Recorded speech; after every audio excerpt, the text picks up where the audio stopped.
Vamos para o nosso último estudo da série de... Não, da série não. A série vai mais longe, né?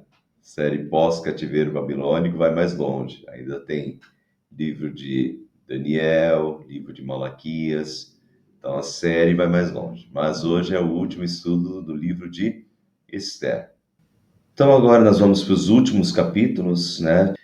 Aqui já é o final, do capítulo 8 até o capítulo 10. O capítulo 10 são só 2 versículos. E aqui no primeiro versículo do capítulo 8, a gente já pode dar uma olhada para trás, porque aconteceu só relembrando da semana passada. Naquele mesmo dia, o rei Xerxes deu à rainha Esther todos os bens de Ramã, o inimigo dos judeus. Então vamos relembrar aqui, o Amã é o inimigo dos judeus aqui, é o vilão da história. O Ramã tramou a morte de todos os judeus em todo o Império Persa. E o Ramã odiava o Mordecai, o Mardoqueu, depende da Bíblia, que vocês estão, os dois, é uma questão de tradução. O Ramã odiava o Mardoqueu, queria a morte, fez uma forca para enforcar o Mardoqueu, mas quem acabou aí, frisem isso, porque hoje a gente vai ver bastante disso, as inversões ou reversões desse livro. E ao invés de o Mardoqueu ser enforcado, quem acabou enforcado foi o próprio Ramã, né? E assim que acabou o capítulo 7, com o Ramã enforcado na própria forca que ele tinha feito pro Mardoqueu. Então, naquele mesmo dia, nesse dia, né? No mesmo dia em que Ramã foi enforcado, naquele mesmo dia o rei Xerxes deu à rainha Esther todos os bens de Ramã, o inimigo dos judeus. Isso aí é uma prática comum. Era comum nos impérios daquela época que os bens de um condenado fossem confiscados pelo Estado para o Estado. Aqui no caso de Ramã, Xerxes deu os seus bens a Esther como uma espécie de compensação pelo que Ramã fizera. Afinal de contas, Esther era judia, ela acabaria morrendo também. Mardoqueu era judeu, acabaria morrendo também. Então foi uma espécie de compensação aí do Xerxes, dar todos os bens para Esther. E Mardoqueu, o tio de Esther, foi trazido à presença do rei, pois Esther lhe dissera que ele era seu parente. Agora, Esther revela que ele é seu parente, né? Porque no início da história, se a gente voltar lá para o capítulo 1, no início da história, o Mardoqueu pede para Esther, quando Esther participa lá daquele concurso praticamente de Miss, né? Aquele concurso para ser rainha, a instrução que o Mardoqueu tinha dado é: não diga que você é uma judia, né? Talvez tivesse algum preconceito com os judeus. Então, não diga que você é uma judia. Mas agora, já, né, com tudo revelado, agora Esther abre o jogo e revela que o Mardoqueu é judeu, assim como ela também é uma judia. O rei tirou seu anel selo, era assinatura, né? Vocês já devem ter visto filmes aí, o anel selo era a assinatura real na época.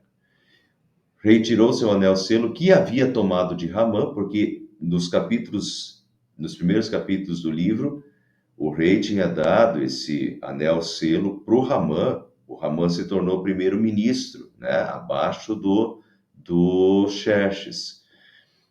Mas agora o rei tirou o anel selo que havia tomado de Ramã e o deu a Mardoqueu. E Esther o nomeou Mardoqueu, o administrador dos bens de Ramã. Quer dizer, outra inversão da história, né? O Ramã tinha, no decreto do Ramã, o Ramã tinha decretado que os judeus fossem mortos e todos os bens ficassem para a pessoa que os matasse, o espólio. E aqui, na verdade, quem acaba ficando com os bens do Ramã é o próprio, né, cara que ele odiava, que era o Mardoqueu. Ao tirar o seu anel selo e dá-lo a Mardoqueu, Xerxes estava colocando Mardoqueu no lugar de Amã, ou seja, como o primeiro ministro da Pérsia. A gente vai ver bastante isso até o final do estudo de hoje. Uma inversão total da história. O Ramã, que era o primeiro ministro, que odiava o Mardoqueu e os judeus, Ramã acaba sendo morto, e quem assume o cargo de primeiro-ministro é justamente aquele que ele odiava, que é o Mardoqueu, um judeu, né? Mas Esther tornou a implorar ao rei, chorando aos seus pés, que revogasse o plano maligno de Ramã, o Agagita, contra os judeus. Então o rei estendeu o cetro de ouro para Esther, e ela se levantou diante dele e disse: Ramã estava morto, mas o seu plano de extermínio dos judeus ainda estava vivo. E Esther implora pela revogação do decreto. Ramã era o primeiro-ministro, tinha feito o decreto com a autorização do Xerxes, porque ele enganou, ele passou o papo no Xerxes, e ele tinha feito o decreto, e ele já tinha expedido o decreto para todas as 127 províncias, isso quase 3 meses antes, ele já tinha expedido esse decreto já tinha ido, já estava nas províncias, o decreto de extermínio dos judeus, com data marcada para o 12º mês, já estava expedido e já estava nas províncias.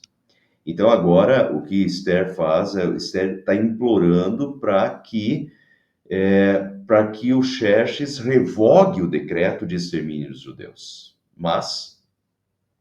Então ela diz: se for do agrado do rei, se posso contar com seu favor, se ele considerar justo, que se escreva uma ordem revogando as cartas que Ramã, filho do Agagita Hamedata, escreveu para que os judeus fossem exterminados em todas as províncias do império. Pois como suportarei ver a desgraça que cairá sobre o meu povo? Como suportarei a destruição da minha própria família, de todos os judeus, da própria família dela? O rei Xerxes respondeu à rainha Esther e ao judeu Mardoqueu: eu mandei enforcar Ramã e dei os seus bens a Esther, porque ele atentou contra os judeus.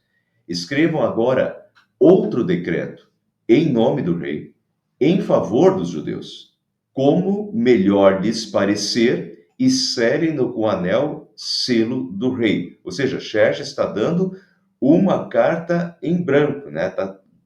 Você manda o Mardoqueu e a Esther escrever o que eles quiserem para a proteção dos judeus. Pois nenhum documento escrito em nome do rei e selado com o seu anel pode ser revogado. Aqui, pessoal, é uma questão histórica. Nenhum documento escrito em nome do rei e selado com o seu anel pode ser revogado.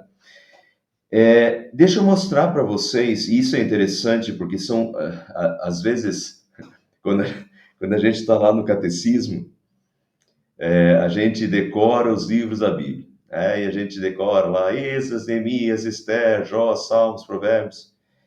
E a gente não sabe a história de cada livro. E às vezes a gente não consegue cruzar as informações. Mas Esther é praticamente do mesmo período de Daniel.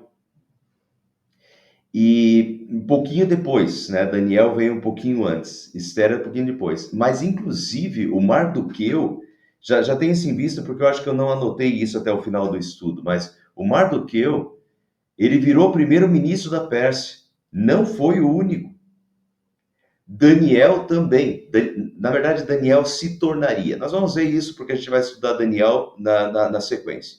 Daniel se tornaria primeiro-ministro, só não se tornou porque o pessoal passou a perna nele. Mas isso a gente vai ver. Mas então Daniel também viveu no Império Medo-Persa. Vejam o que Daniel fala sobre essa questão aqui de revogar o decreto real. Ao ouvir isso, o rei ficou muito triste e decidiu livrar Daniel, porque ele viu que tinha caído numa cilada. Até o pôr do sol se empenhou por salvá-lo. Então aqueles homens foram juntos até o rei e lhe disseram: lembre-se, ó rei, que é uma lei dos medos e dos persas, Império Medo-Persa. É uma lei dos medos e dos persas que nenhum interdito ou decreto que o rei sancionou pode ser mudado. Um decreto imperial não podia ser revogado. Portanto, o decreto anterior, o decreto anterior que o Xerxes tinha emprestado ou dado o seu anel selo para o Ramã e o Ramã tinha carimbado, aquele decreto estava valendo e não podia ser revogado. Mas podia ser feito um novo decreto para fazer frente ao anterior. Então, não podia revogar o decreto que o Ramã fez para extermínio dos judeus. E por isso Xerxes disse, olha, carta em branco para você, escreva, Mardoqueu e Esther, escrevam um novo documento, escrevam um novo decreto para a proteção dos judeus, está aqui o meu anel selo, selem e mandem. Quer dizer, é quase um contra-decreto, vai ter 2 decretos em vigor. O decreto anterior não podia ser revogado, mas o Xerxes autoriza um novo decreto e dá carta em branco para o Mardoqueu colocar o que ele quiser para a proteção dos judeus. Isso aconteceu no 23º dia do 3º mês, o mês de Sivan, no calendário judaico. Como o extermínio dos judeus estava marcado para o dia 13 do 12º mês, esse contradecreto teve 9 meses para chegar a todos os lugares, por 9 meses, porque olha aqui, ó, está no 3º mês. O decreto foi emitido, se a gente voltar alguns capítulos atrás aí no livro de Esther, o decreto do Ramã foi emitido no 1º mês, certo? Então, o decreto de Ramã emitido no 1º mês, agora estão no 3º mês, 3 meses depois. Então, esse contra-decreto teve 9 meses para chegar a todos os lugares e deu condições para que os judeus preparassem a sua defesa. Né? Vai acontecer, digamos lá, que foi emitido em janeiro, vai acontecer em dezembro, eles têm 9 meses, primeiro para esse decreto chegar em todas as 127 províncias, a todos os judeus, e os judeus se prepararem para a guerra, porque isso aí vai ser batalha. Né? Vai ter 2 decretos. O pessoal vai vir para cima com o decreto em mãos do Xerxes para matar os judeus, e os judeus vão para cima para se defender agora porque tem um outro decreto. Qual é o teor do novo decreto? Os secretários do rei foram imediatamente convocados e escreveram todas as ordens do Mardoqueu aos judeus, aos sátrapas, aos governadores e aos nobres das 127 províncias que se estendiam da Índia até a Etiópia. Essas ordens foram redigidas na língua e na escrita de cada província e de cada povo, e também na língua e na escrita dos judeus. Eu já mostrei isso em estudos anteriores. Provavelmente alguns aqui que estão participando hoje não participaram dos anteriores, então eu vou mostrar em 1 minuto novamente a extensão do Império Persa. Aqui está dizendo 127 províncias, né? As ordens de Mardoqueu aos judeus, aos sátrapas são acima dos governadores, digamos, o que seria isso no Brasil hoje? Não sei se no Brasil a gente não tem uma organização dessa, mas os sátrapas eram 26 sátrapas que eram governantes sobre as províncias, sobre todas essas províncias. Todas as 127 províncias estavam organizadas em 26 satrápias, tá? Aqui, ó, satrápias do Império Persa. Então, eram 26 satrápias, a 26ª satrápia era aqui, ó, na divisa com a Índia, pegava aí a região do rio Indo, né? Já um pouquinho dentro da Índia. Então, isso aqui era o imenso Império Medo-Persa, desde a Índia, né? Turquia, Egito, englobou, o Império Medo-Persa englobou tudo que antes era Império Assírio, Império Babilônico, e estendeu o Império muito além, né, do que... Então, um mega império. E só para repetir, para quem perdeu os estudos anteriores, o decreto de extinção dos judeus nesse mega império, dessas 127 satrápias, isso significava extermínio dos judeus, pior do que o Hitler fez na Segunda Guerra Mundial. Era extermínio dos judeus, porque os judeus estavam exatamente nessa região, né? Não só aqui, já em Jerusalém, já tinham se espalhado, mas eles estavam nessa região, em toda essa região. Então, extermínio dos judeus seria extermínio da raça judaica da face da terra. E aí que está Deus salvando novamente. Deus não salva só o seu povo do Egito. O livro de Esther é um livro de salvação, Deus salvando o povo judeu nessa época aqui. E o povo judeu é grato por isso, é reconhecido a Deus por isso até hoje. é que a gente se concentra na Páscoa, na libertação do Egito, e a gente quase não lembra de Esther, né? A gente acha o livro de Esther bonito, mas às vezes a gente não saca o que está acontecendo aqui. Que o que está acontecendo no livro de Esther era extermínio dos judeus da face da terra.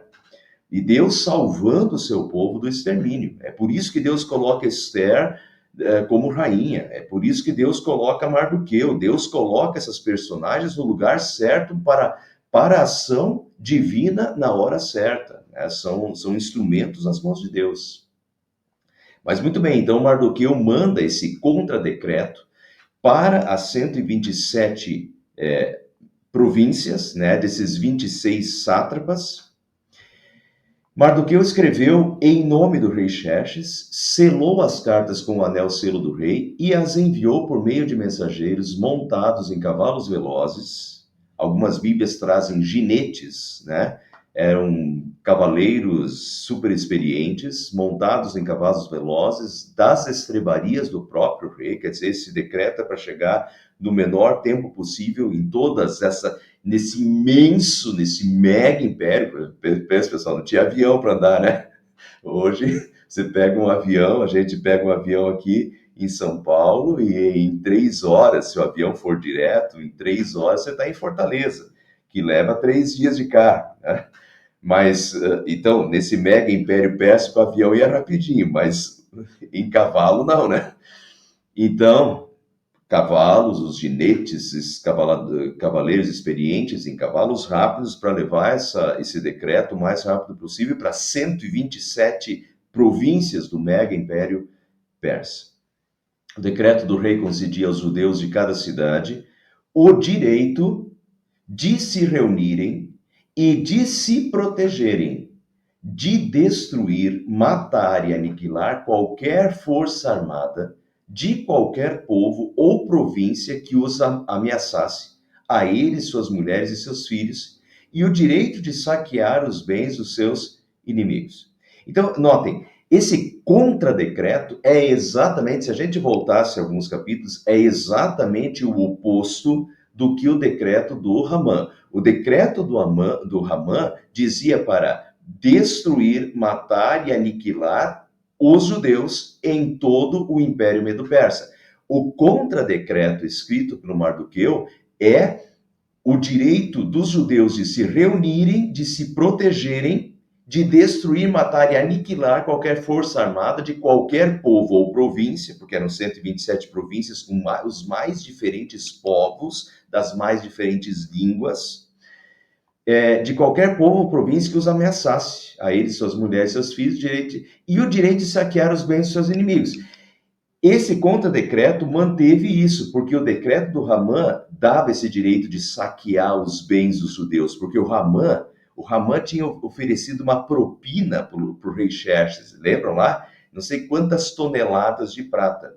E a ideia, provavelmente, do Ramã era de que ele ficaria com esses saques dos judeus aqui e né, reembolsaria o que ele tinha gasto com a propina do Xerxes.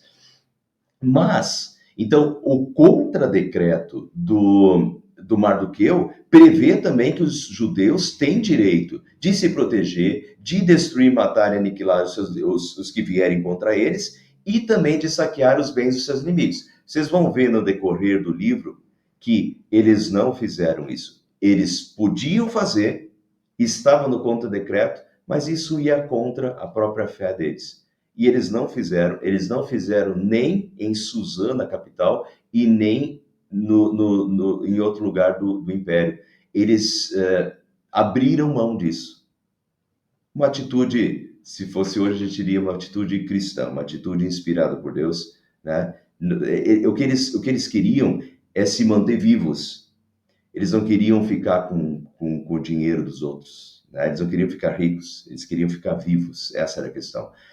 E aqui, pessoal, eles têm o direito de se proteger. Então, vai dar muita morte. Já vou adiantar para vocês que vai dar 75 mil mortos. Mais do que isso, 76 mil mortos, pelo menos que a gente sabe. Vai ser, o negócio vai ser um pega para capar tremendo, né? Agora, o fato é o seguinte, eles não estão Eles não estão indo fazer guerra contra outro povo. Eles estão se defendendo do primeiro decreto, tá? O direito deles é de se proteger, mas se proteger é matando o inimigo, né? Ah, e o decreto entrou em vigor nas províncias do rei Xerxes no 13º dia do 12º mês, o mês de Adar, que era o dia marcado no primeiro decreto de Ramã, era esse dia. Toda essa chacina deveria acontecer no dia 13 do 12º mês. Esse é o dia marcado lá que o Ramã mandou lançar sortes, o Pur, daí vem o Purim. Mandou lançar sortes e a sorte caiu no dia 13 do 12º mês. E esse seria o dia que os judeus seriam eliminados da face da terra, né? Então, agora, o contradecreto do Mardoqueu, né, o decreto entra em vigor nas províncias de Xerxes no 13º dia. Esse é o dia regulamentado que tanto os que vão tentar matar os judeus vão tentar, quanto os judeus também têm o direito de se defender. É um dia só, 13º dia do 12º mês. Uma cópia do decreto foi publicada como lei em cada província e levada ao conhecimento do povo de cada nação, a fim de que, naquele dia, os judeus estivessem prontos para vingar-se dos seus inimigos. Os mensageiros, montando cavalos das estrebarias do rei, saíram a galope por causa da ordem do rei. O decreto também foi publicado na cidadela de Suzã, na capital. Mardoqueu saiu da presença do rei usando vestes reais em azul e branco, uma grande coroa de ouro, um manto púrpura de linho fino. Vamos lembrar, antes Mardoqueu, quando saiu o decreto do Ramã para extermínio dos judeus, antes o Mardoqueu estava vestido com pano de saco, coberto de cinzas, suplicando a Deus o livramento. E agora ele está usando vestes reais, vestido de azul e branco, uma grande coroa de ouro, um manto púrpura de linho de fino. Esther é o livro das reversões, né? O Ramã, que queria enforcar o Mardoqueu, acabou enforcado. Reversão, né? Esther é o livro das reversões, das inversões. E a cidadela de Suzã exultava de alegria. Para os judeus foi uma ocasião de felicidade, de alegria, de júbilo, de honra. Em cada província, em cada cidade, onde quer que chegasse o decreto do rei, havia alegria e júbilo entre os judeus, com banquetes e festas. Agora vemos a reversão do sentimento. Antes houve grande pranto entre os judeus, com jejum, choro e lamento, quando chegou aquele primeiro decreto do Ramã para extermínio dos judeus. E agora Deus reverte o sentimento. Agora é alegria, felicidade, alegria, júbilo, honra. Antes era jejum, né? Jejum. Agora é banquete, agora é festa, né? Vejo outra inversão do lamento, né? Do choro para alegria, para felicidade com esse novo decreto, com o que Deus está fazendo. Pessoal, isso aqui é Deus está fazendo. Deus está invertendo todas as coisas a favor do seu povo agora, né? Maravilhosamente bem. Muitos que pertenciam a outros povos do reino tornaram-se judeus, porque o temor dos judeus tinha se apoderado deles. Porque agora a situação inverteu completamente. Agora todos sabiam que a rainha era judia e que o primeiro-ministro Mardoqueu era judeu, né? E esses que se tornaram, muitos pertenciam a outros povos do reino, tornaram-se judeus. O que é isso, tornaram-se judeus? Eles provavelmente se tornaram judeus abraçando a fé judaica. Eles eram que se chamava dos prosélitos, né? Os convertidos ao judaísmo. Então as coisas invertem de tal forma, né, que agora todo mundo tem medo, todo mundo tem receio, porque a própria rainha é judia, o primeiro-ministro é judeu, reversão total do quadro. No 13º dia do 12º mês, agora vem o dia, né, o dia D, no 13º dia do 12º mês, o mês de Adar, entraria em vigor o decreto do rei. Naquele dia, os inimigos dos judeus esperavam vencê-los, mas, inversão, reversão, aconteceu o contrário. Os judeus dominaram aqueles que os odiavam, reunindo-se em suas cidades, em todas as províncias do rei Xerxes, para atacar os que buscavam a sua destruição. Ninguém conseguia resistir-lhes, porque todos os povos estavam com medo deles. E todos os nobres das províncias, os sátrapas, os governadores, os administradores do rei, apoiaram os judeus, porque o medo que tinham de Mardoqueu havia se apoderado deles. Mardoqueu era influente no palácio, sua fama espalhou-se pelas províncias e ele se tornava cada vez mais poderoso. Reverteu completamente. Deus reverteu completamente a história, né? E agora o pessoal respeitava Mardoqueu e ser judeu. Os judeus feriram todos os seus inimigos à espada, matando-os e destruindo-os, e fizeram o que quiseram com eles. Na cidadela de Suzã, os judeus mataram e destruíram 500 homens. Na capital, Suzã, 500 homens. Naquele mesmo dia, o total de mortos na cidadela de Suzã foi relatado ao rei, que disse à rainha Ester: os judeus mataram e destruíram 500 homens e os 10 filhos de Ramã na cidade de Suzã. Que terão feito nas outras 127 províncias do império, né? Agora, diga qual é o seu pedido e você será atendido. Tem ainda algum desejo? Este lhe será concedido, diz o Xerxes para Ester. Respondeu Ester: se for do agrado do rei, que os judeus de Suzã tenham autorização para executar também amanhã o decreto de hoje. Ela pede prolongamento de um dia. O dia marcado era o 13º dia, mas ela pede prorrogação do tempo para mais um dia, para o 14º dia, para executar também amanhã o decreto de hoje, para que os corpos dos 10 filhos de Ramã sejam pendurados na forca. Então o rei deu ordens para que assim fosse feito. O decreto foi publicado em Suzã, só naquela cidade, e os corpos dos 10 filhos de Ramã foram pendurados na forca. Os judeus de Suzã juntaram-se no 14º dia do mês de Adar e mataram 300 homens em Suzã, mas não se apossaram dos seus bens. Não se apossaram dos seus bens. Eles se defenderam contra os que os atacaram, mas eles não se apossaram dos bens deles. Tinham direito, mas não fizeram. Enquanto isso, o restante dos judeus que viviam nas províncias do império também se ajuntaram para se protegerem e se livrarem. Notem de novo que a proteção não é partir para o ataque. A questão do não matarás, muitos perguntam isso, não matarás se aplica, o não matarás o que está por trás do não matarás. Vamos voltar para o espírito dos mandamentos. O espírito dos mandamentos é amor a Deus e amor ao próximo. O não matarás está dentro do amor ao próximo. Mas por exemplo, um ladrão, eu sempre dou esse exemplo. Se um ladrão vem quer entrar na minha casa e colocar a minha família toda em perigo, né?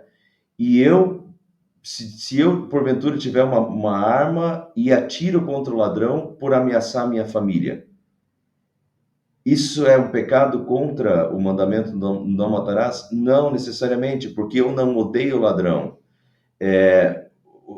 O não matarás é falta de amor ao próximo.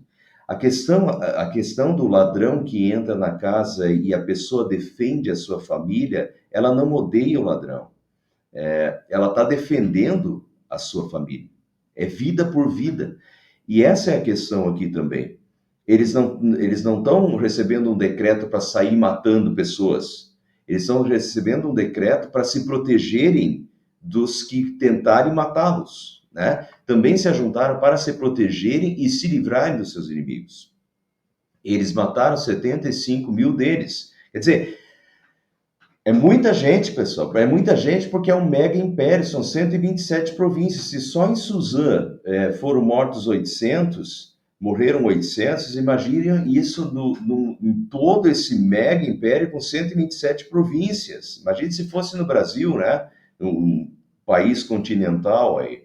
É muita gente. Em cada cidade dessa batalha, pessoas querendo cumprir o primeiro decreto, querendo matar os judeus vai morrer gente, e muita gente, nesse mega império. Morrer Então, vocês podem ver também quanta raiva dos judeus e quanto desejo de extermínio dos judeus, né? Eu acho que quem não quisesse o extermínio dos judeus, nem saía de casa nesse dia, não ia fazer nada.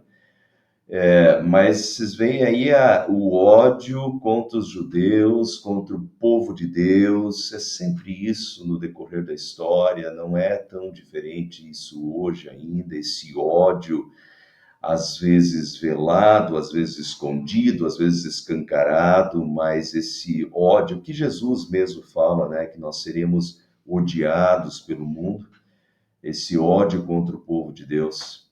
E o pessoal vai para cima, e 75, os judeus, ao se defenderem, matam 75 mil homens em todo o império. Né?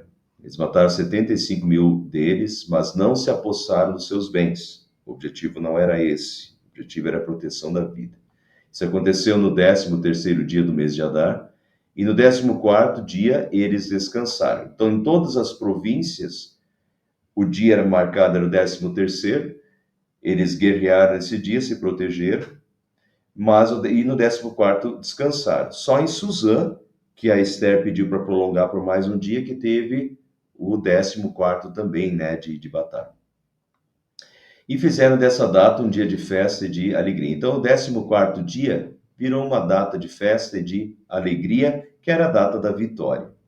Os judeus de Suzã, porém, tinham se reunido no 13º dia e no 14º dias, né?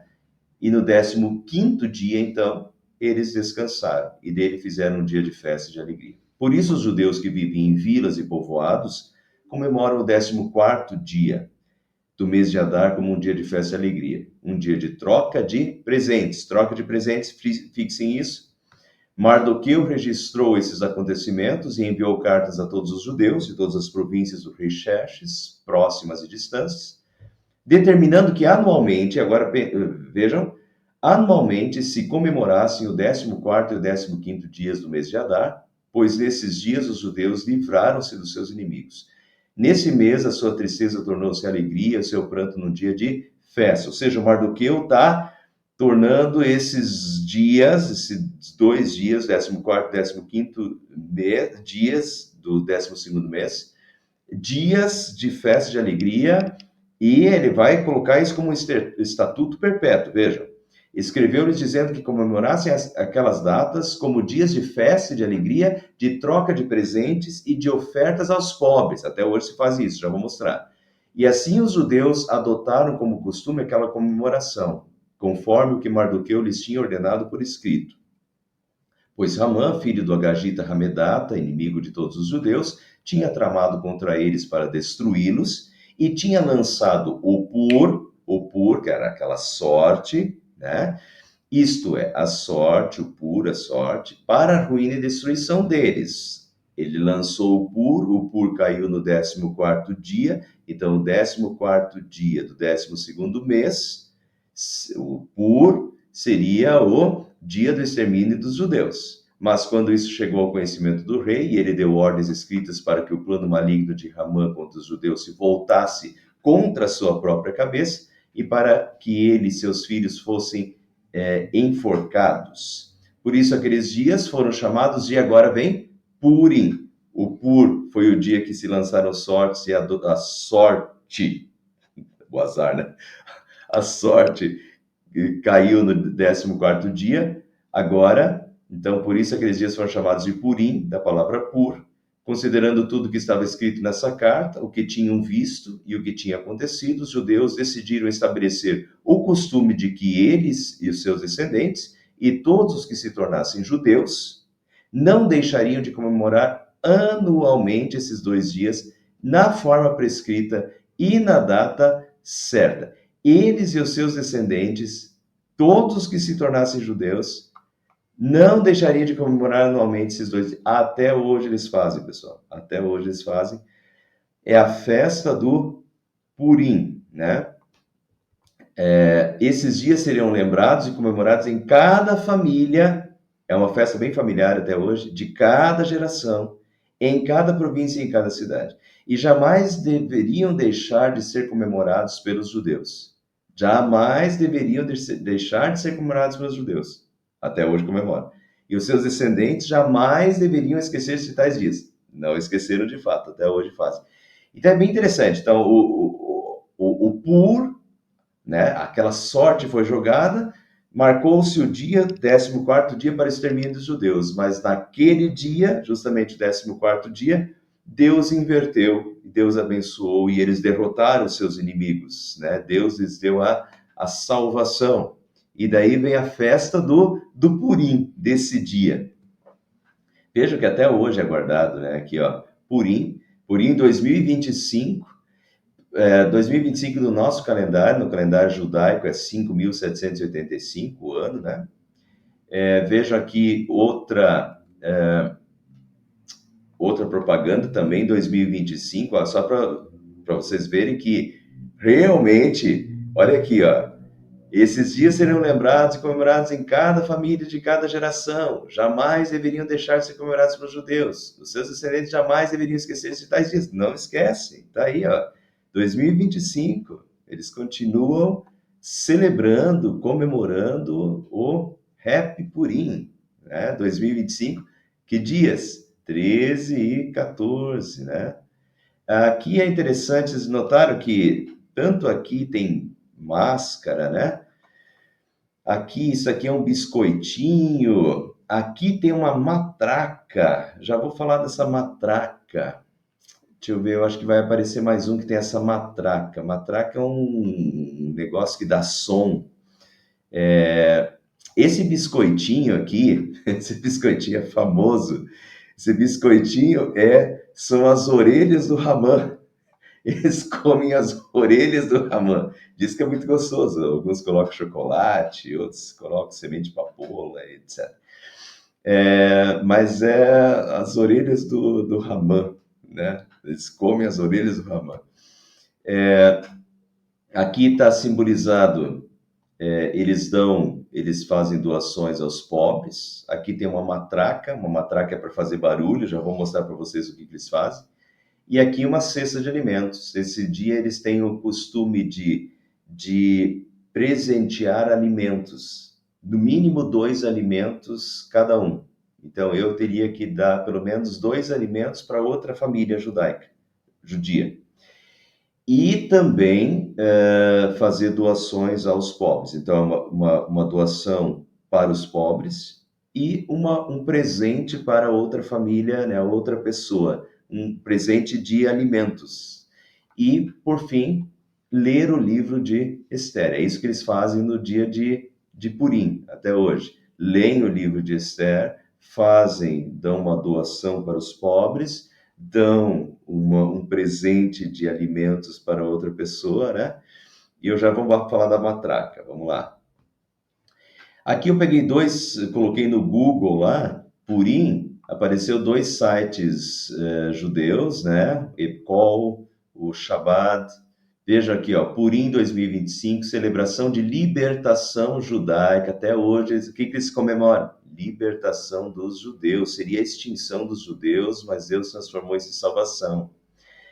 Festas judaicas em 2025, Purim, que comemora a salvação do povo judeu da destruição planejada pelo Vejam, a salvação do povo judeu da destruição planejada. Seria a extinção dos judeus e Deus salvou o seu povo. É isso que eles comemoram, é isso que eles agradecem na festa do Purim até hoje. Algumas coisas que são bem engraçadas até, na comemoração do anual do Purim os judeus. Primeiro, jejum, no 13º dia. No 14º dia, eles vestem fantasias e máscaras dos personagens principais. Alguns se vestem de Esther, outros colocam uma máscara de Mardoqueu, outros colocam uma máscara de Ramã. E fazem um banquete festivo para comemorar a libertação. Essa questão das máscaras não se sabe exatamente. Acha-se que isso começou na França, com os judeus na França. Não se sabe exatamente por que se usa essas máscaras. Não é uma questão bíblica. A questão bíblica é comemorar o dia do Purim. Isso eles continuam fazendo. A questão das máscaras entrou no decorrer do período. Não se sabe exatamente por quê. Tem muitos que comparam essa festa do Purim dos judeus com o carnaval, porque são dias de festa, eles vão para a rua, eles colocam. Esther, Mardoqueu e Ramã são os mais tradicionais, mas hoje em dia já tem muito judeu ateu, né? Então, continua preservando, é uma festa de tradição judaica, mas já sem, para muitos, já perdeu o espírito, né? E então alguns hoje já se fantasiam de qualquer coisa e saem pela rua, né, fazendo qualquer coisa. Então, perdeu um pouquinho do sentido, mas muitos ainda comemoram com o sentido bíblico, né, de Esther. O que mais eles fazem? Fazem doações de alimentos aos pobres e trocam presentes de comida entre si. Fazem a leitura, isso aqui é obrigatório, fazem a leitura do livro de Esther na sinagoga. Durante a leitura, todas as vezes que o nome de Ramã é lido, o nome de Ramã aparece 54 vezes no livro de Esther. Todas as vezes que o nome de Ramã é lido, as pessoas fazem barulhos para apagar o nome. E daí vem a matraca, que eles rodam aquelas matracas que fazem um barulho para apagar, para não se ouvir o nome do malvado Ramã no livro. É, e daí tem várias tradições, tem alguns que escrevem Ramã na sola do sapato, e quando vem o nome do Ramã, eles começam a bater os pés no chão para apagar o nome do Ramã do sapato. Tem outros que escrevem o nome do Ramã numa pedra, e daí quando aparece o nome do Ramã, eles raspam uma pedra na outra para apagar o nome do Ramã da pedra. Então, enfim, o negócio é apagar o nome do Ramã. E os rabinos, isso vira uma bagunça na sinagoga, os rabinos não gostam disso, os rabinos já pensaram em abolir esse costume, mas é uma coisa tão enraizada que as crianças participam, as crianças adoram, né? O barulho, tem, às vezes alguns vaiam o Ramã para apagar o nome do Ramã no meio da leitura, 54 vezes, imagina o que deve virar isso na sinagoga, né? Mas é uma coisa tão enraizada que não conseguiram tirar, os rabinos não conseguiram tirar. Eles acham feio aquele negócio, né? Dentro da sinagoga, um lugar de respeito, está sendo lido o livro de Esther, um livro bíblico, e o pessoal fazendo aquela bagunça, mas continua. E esse é um costume muito feio, que também os rabinos já pensaram em tirar, costumam beber muito, não é só costume, isso aqui é praticamente uma obrigação. Beber, homens, mulheres, crianças não, porque não pode, mas costumam beber muito até não poder mais distinguir entre maldito seja Ramã e bendito seja Mardoqueu. Ou seja, é embriaguez mesmo, tem que beber tanto até ficar bêbado ao ponto de não conseguir mais falar direito, maldito seja Ramã, e distinguir entre maldito seja Ramã e bendito seja Mardoqueu. E de novo, muitos rabinos já quiseram tirar isso esse troço de beber demais, não faz sentido nenhum. Mas, de novo, é um negócio tão enraizado que ainda não tiraram e continua, né? Continua esse hábito aí na festa do Purim, o pessoal beber e beber demais. Então, a Rainha Esther, para terminar, a Rainha Esther, filha de Abiail, e o judeu Mardoqueu escreveram com toda a autoridade uma segunda carta para confirmar a primeira acerca do Purim, dessa festa, né? Dessa festa desse dia.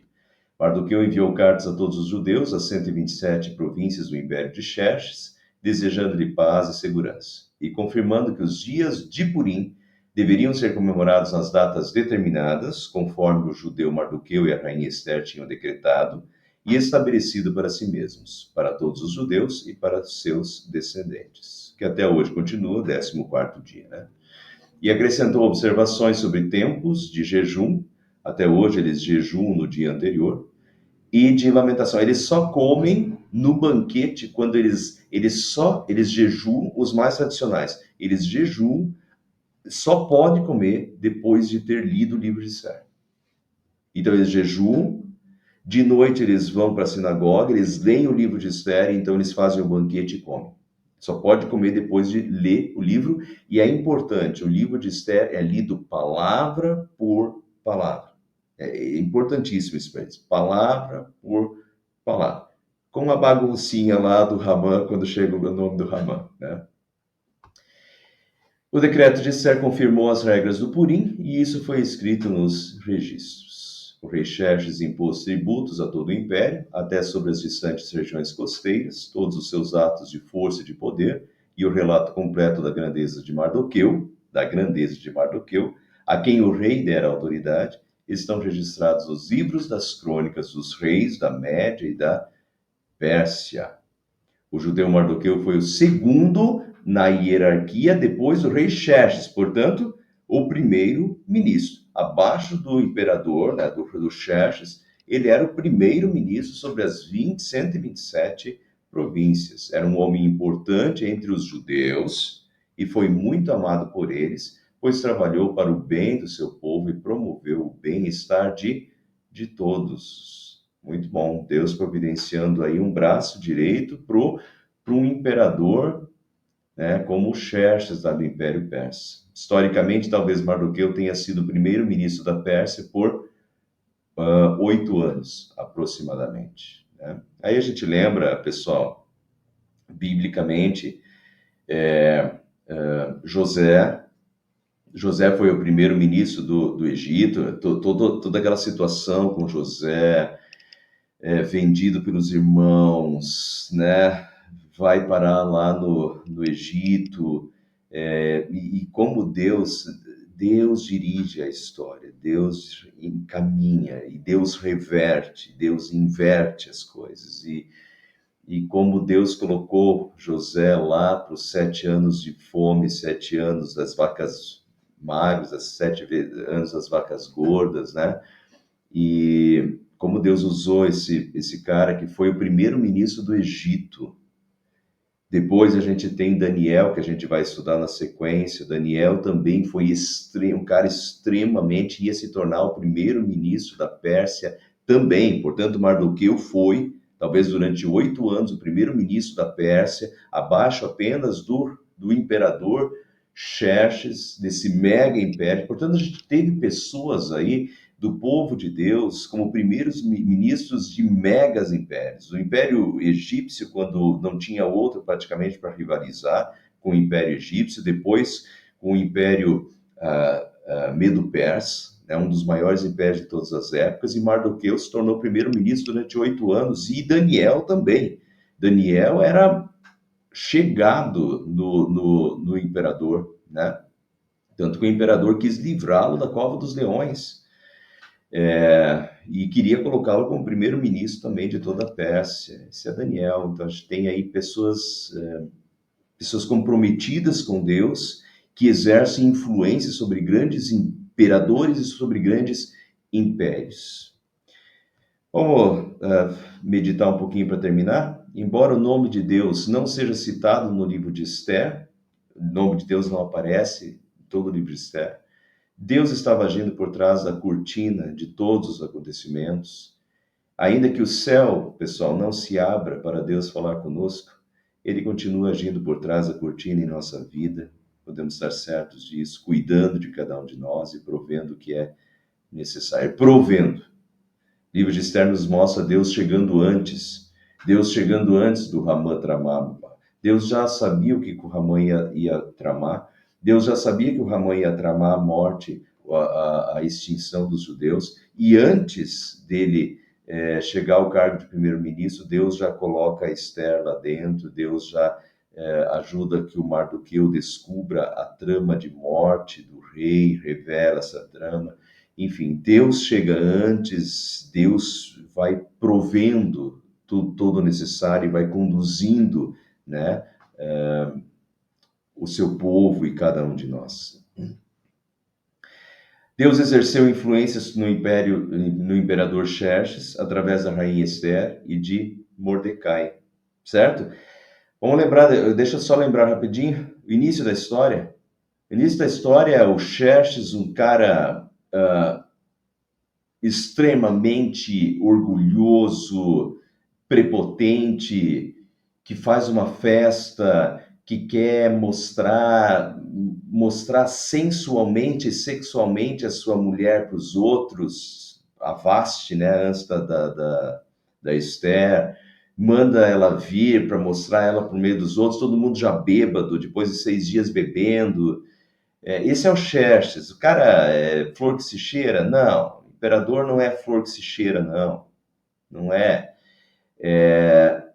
Mas vocês veem como Deus colocou essas pessoas próximas que acabam influenciando e influenciando tanto, tanto no imperador e no império. A palavra de Deus nos estimula a orarmos pelos nossos governantes. Estou dizendo, pá, tem governante ruim, tem governante que não merece as orações. Pastor, eu tenho que orar por esse sem vergonha, ladrão e tudo. Não estou falando do nosso presidente agora, estou falando em geral, né? Quando Paulo fala isso, Paulo está falando para orar pelos imperadores do Império Romano, e era um pior que o outro. Então, a palavra de Deus estimula a orarmos pelos nossos governantes, pessoal. Orarmos pela influência divina em seus corações, a qual pode vir até através de pessoas cristãs próximas a ele, como Esther, como Mardoqueu, como Daniel, como José, né?